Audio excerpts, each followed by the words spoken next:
Edward leaned against the bar, crossed his arms, and shook his head gently. I'm thinking more along the lines of code.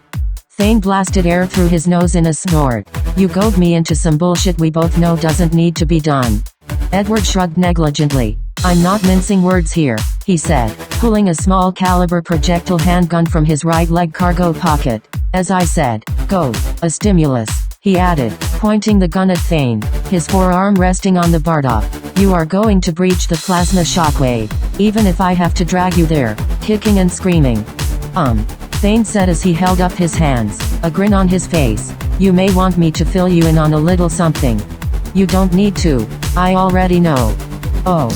I took the opportunity to view the spoiler reel in order to figure out what steps I needed to take to keep away from Supernaut long enough to make it here. Edward looked behind him at the bulkhead wall and the space-time stoma embedded therein. He turned back to Thane just as the 175-year-old man gripped the pistol by the barrel and tried to pull it free. Edward smiled and shook his head. Without warning, he squeezed the trigger 3 times and heard 3 muffled reports. His smile faded as he noticed a significant lack of damage to Thane's hand. What the fuck? Cha. God, I hated that phrase, Thane said as he pulled the gun from the stunned Edward's lack of grip. There's something I think. Thane stopped mid-sentence as Edward recovered his senses and pulled another small weapon from his other pocket. Will you please stop? He said as he placed his hand over this pistol as well. We've grown impervious.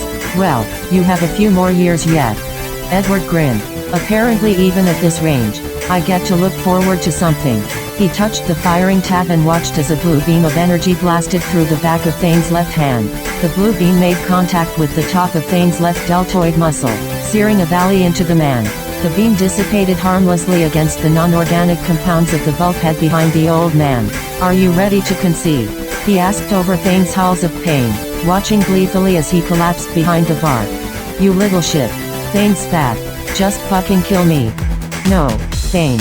Apart from the dead learn no lessons. I need you alive. Again, this is a goad. This is for shooting you in the leg and dragging your wounded ass where I need you to be, if that's what it takes. But you need to be alive when you get there. That's kind of the part that makes my plan work. Thane's pain rage focused on his one target as he rose to his feet, glaring hate into his own green eyes of almost 120 years prior. What plan would that be? He glanced at his hand and made a face at the side of the cauterized wound cutting a hole through his hand. He'll be expecting a second attack, Thane thought to himself as he stared at the de-hith plasma blaster in Edward's hand. Already missing too much of me. I'm not fast enough to try it without losing another chunk.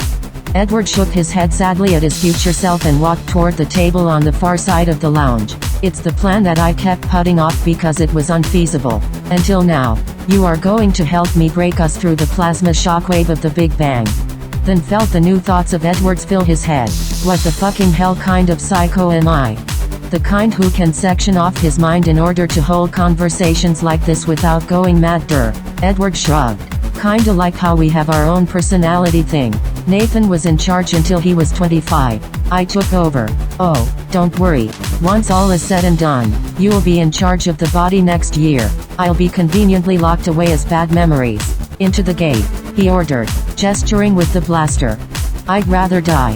What is your game, anyway? Why do you so desperately need me to breach the shockwave?